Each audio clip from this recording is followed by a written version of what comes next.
I had a good day at school. I know I usually highly disliked homework the teachers assigned, but I mainly like school because I like getting around friends, and other than the work I had may have bullies. But there was this one group of bullies with their leader named Danny. They referred to me as two other names. One of them is Stupid Child Gamer, mainly because I like Nintendo and Sega games, and the other one being Shadow of the Edgelord because I love bands that are Linkin Park and Green Day, just to name a few. As I walked in my classroom, Mr. King, my teacher, asked us how our weekend was. Well, I played some video games last night, I said, mainly to respond to Mr. King's question. After I answered, the students who would bully me proceeded to laugh. You mean those games about a red plumber has to save a princess, or the one about the blue hedgehog that has to stop the evil scientists? One of the bullies said in a very sarcastic tone. No need for that smart comment, but that's pretty nice, Mac, Mr. King said as he walked back towards his desk, and later the bell rang. I went to lunch and I sat with my two friends, Charlotte and Ike. Sorry you got bullied by one of Danny's goons, Charlotte said as she placed her hand on my back. I'm fine. Besides, you two are probably the only best friends I've ever had. You guys are the best, I told them. Well, what kind of games do you have that have been playing there this weekend? Ike asked. It's hard to tell you guys. It's kind of called Mario and Sonic Adventures for the Dead House. There's a new mode called Return to the Dead House, and it's kind of disturbing, I replied to Ike's question. Oh wow, how is it disturbing? Ike said as he took a bit of the pizza on his plate. Well, the new mode 8, the 8 characters are killed off so far, but the plot before Return to the Dead House was a game where you encounter a mansion full of zombies owned by a hedgehog named Oliver, and 8 characters die, but they come back, I explained to Ike. Well, that's something of disturbing for a crossover game about Mario and Sonic, Ike said while taking a bite of his pizza. Not only that, but the song Hero by Skillet played in the credits. I told Ike, a song by Skillet? Charlotte said very excitedly. Oh yeah, but I couldn't tell you what you were talking about. A disturbing game or a brand of edgelords like you free, Danny said as he came up to me, Charlotte, and Ike. How about mind your own business, you jerk, Ike said. Oh, I will, Danny said as he walked to his table. I could also tell that he whispered to a bunch of his edgy bullies to himself. After today, I came home and I started to where I left off the Mario and Sonic Return to the Dead House. It continues after the death of Donkey Kong, Diddy Kong, Vector, and Charmy. The heroes were mourning the loss of their 8 friends. They eventually, actually because of Toad, Toadette, Silver, and Blaze got killed off screen. Nobody had spoke a word until Shadow said something. Oliver is waiting for a proper time to unleash the zombies, Shadow said. Shadow's right. I also remember what Oliver said, that if he wanted to find him, we know where to find him. And I have a theory that this mansion we saved Mario, Sonic, Luigi, Tails, Peach, Amy, Yoshi, and Knuckles in, Rouge explained. We may just help them enough, Cream said. I know who I remember getting Winston the Hedgehog's phone number if we needed help. We could get Winston, Mistletoe, and Heavy to help us, Shadow said. Maybe you could call him right now, Espio said, but as Shadow was about to call Winston to see if he can get a hold of Mistletoe and his help, the zombies came bursting in. All except for Shadow kills as much as they could before it was too much. Guys, I know what I have to do, Omega said. What do you have to do? Rosaline asked. I'll have to self-destruct myself. Seeing as I'm a robot, plus there's no other way, I'm activating my self-destruction now. You have a minute to get out of here, Omega explained. Goodbye, friend, Rouge said. With tears she left on Omega and she to self-destruct. Luckily, they got out of there before Omega self-destructed. All the friends got out of the way safely. They turned around to look at the burning building that Omega self-destructed in, and it took a moment of silence for their friend. They walked up for a while, still a silence of just what happened to Omega, while they were walking up to meet Winston and Mistletoe and Heavy. Hello, I thought there was more of you, Winston said in confusion. Well, there was, but some died, Amy explained to Winston. Sorry about the friends of yours that died, Mistletoe said. After Mistletoe said that she was feeling sorry for losing her friends, a herd of zombies appeared. 7 zombies snuck up on Big, Espio, Rouge, Princess Daisy, Toadsworth, Cranky Kong, and Funky Kong and killed them. Daisy, no! Screamed Luigi in tears. As soon as Sonic and the crew burst into tears, they found that the friends from Sonic's side died. Go on with me. Me, Winston, and we'll handle them, Mistletoe said, as the others ran. They kept on running until they got tired, and when they find the bus that when they had 22 friends that went to rescue the 8 friends. I think we found a ride. We could turn it into a trailer to camp in, Sonic said as he came up with an idea. I wonder if it still works, Dixie Kong said. Plus, that guy that was driving the bus probably hadn't finished fixing the bus when we took the bus to get to the mansion. He was eaten by zombies while he was fixing it, Rosalina explained. Well, let's see what we can do, Shadow said. As soon as Shadow said that he went to the other side of the bus to try to find the right tools to fix it. He found the bus driver's skeleton, then he used tools to fix the bus with. Hey, I found the tools, Shadow said with excitement. Excellent, Shadow. I will go to the driver's seat and crank it up to see if it still works, Sonic told Shadow as he went to turn on the bus. After Sonic told Shadow he was going to turn on the bus, it didn't turn on. It looked like the bus driver hadn't finished fixing it up. Okay, Sonic, I have tools to fix it, Shadow explained to Sonic. After Shadow fixed up the bus, Sonic turned it off to see if it would work. And it did. As soon as it worked, the remaining heroes went onto the bus and turned the bus into camping, as well as Winston and Mistletoe meeting up with them. Okie dokie, me, Luigi, Peach, Yoshi, Rosalina, and Luna, and Dixie Kong would have one each bed to sleep on the side, and that goes for Winston as well, Mario explained to them.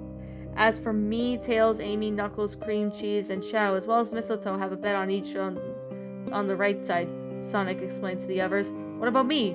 Will there be a place for me to charge? Heavy asked with pure confusion. Don't worry, I have a portable charger for you, Heavy, Mistletoe answered to Heavy. But as of for now, no time to sleep. We need to get out of the woods some, Mario said. I will drive the bus, Shadow said. We should be able to drive till tonight. When it gets closer to the time, we'll stop so we can get some sleep, Shadow continued as he approached the driver's seat of the bus. So Shadow drove until he was closer to time. It was around the time when they stopped and got ready for bed. We better get some good night's sleep tomorrow because it'll be a long day, Sonic said as he got out a pillow. So they went to their beds and Sonic and Mario told them about earlier and they went to sleep. I basically had somewhat of the same idea. I turned off the game for tonight and decided to get some sleep. Besides, I had school the next day, and I still have a test tomorrow.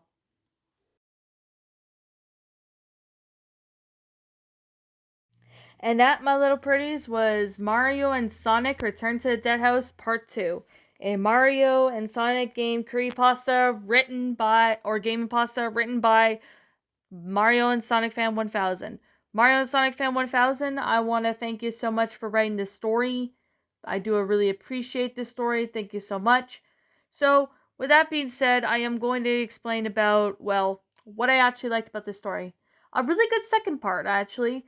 This is actually this is a sequel to part 2 of part 1 of the, Sonic and Friends The Dead House, part 1. So this is a really good second part. I do have to say, this is actually a really good second part in regards to the fact that this story was actually following up what happened in the, in this part, what happened from the first part.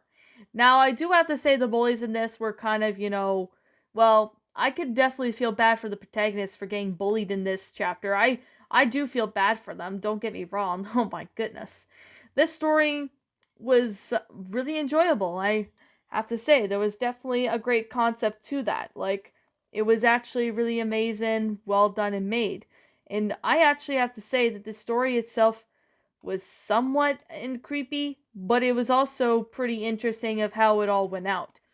Basically, the thing went out is just as if it's, very well done and made. And that's a very good positive that I do have to say, is that the story actually fit out well. So I could definitely say right now that the grammar was pretty good. This story was actually had a good grammar, the good sentence structuring, the good storyline, and about everything else, just basically of how it all flown out. It's just really amazing.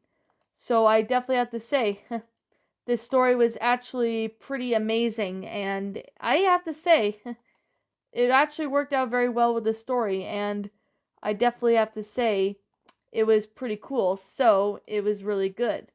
Now, despite the fact that, the bullies in there were just complete idiots, it's still pretty good, in my opinion. The story was actually pretty well done, despite the fact that there were a few, grammatical errors, just a few of them, and there was a few punctuation errors in the story. it actually flowed out really well. So that's actually a very good thing. Like, I do appreciate the grammar being good. That's a very good positive that I do have to say about this story.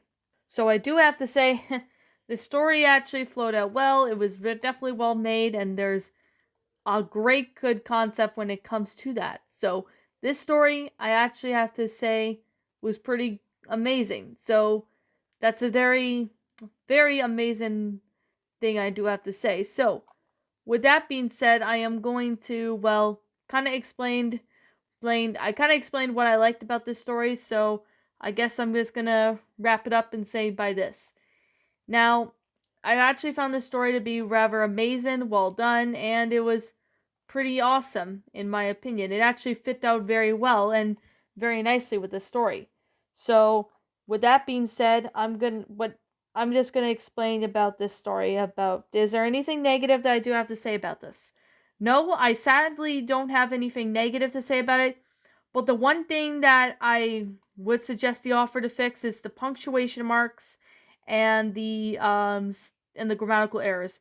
There was only a few grammatical errors and a few punctuation errors, but other than that, the story was actually very readable, and it was really well done and really well made. And I do feel bad for the people that got bullied in this in this. Like, I feel bad for the protagonist for getting bullied in this story. So that's definitely a concept. That's definitely something I have to say. But, like I'm going to say right now, this is simply my own personal opinion. And if you disagree with me, that's totally fine too. We're all entitled to our own opinions regards to these creepypastas. And this is simply my own personal thoughts. My final rating of this story would have to be a 10 out of 10. Great creepypasta, great story. The concept was great. I do appreciate the good grammar, even though it could be, fixed up a bit. But other than that, the story actually worked out well. The whole thing, I really like where this is going. I cannot wait for part 3. So that's going to be another thing I could say, is that I can't wait for part 3. So, with that being said, what did you guys think about this story? Did you all enjoy it? Did you not? Also, what would you have done person to help make this story a lot better? Leave me know what your thoughts are down in the comments section down below. I'm the Queen of Lions. Thank you so much for watching today's episode. And if you're brand new here to this channel, be sure to like, comment, and subscribe because I make brand new videos every single day. Don't forget to ring the notification bell to when I upload so then you guys will not miss an upload. And as always, please roll the outro because I'm out of here. And I am going to be catching you all in the next video. So, yep. Peace out, and I'll be seeing you all in the next video.